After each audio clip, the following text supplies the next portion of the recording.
Hey, it's James. Welcome back. Exploring wrecks is many people's favorite underwater pursuit, and it's definitely one of my favorites. But what if those underwater wrecks were on land?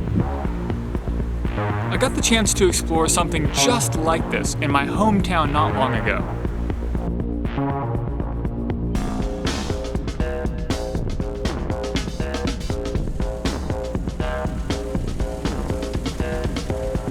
When some buddies of mine caught word, they rushed down to take a look as well.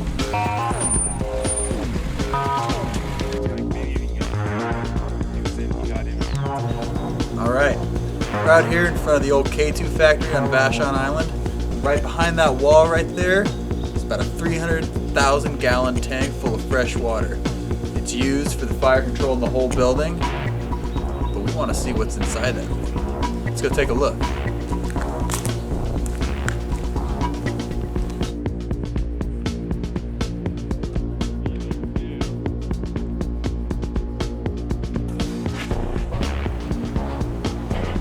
Not too keen to put myself into a giant tank of water, half the size of an Olympic swimming pool, with a tiny opening hatch that's the only way in or out.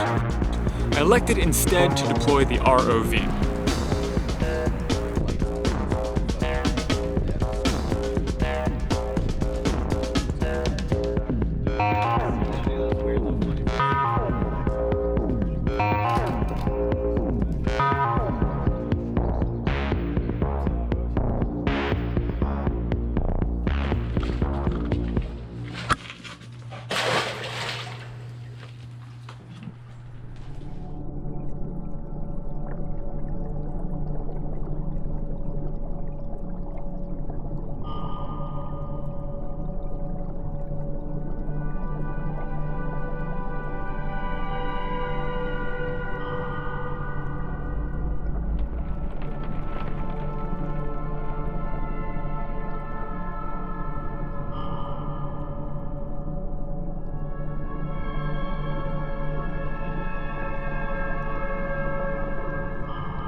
Now, how do you go and clean that? You gotta like.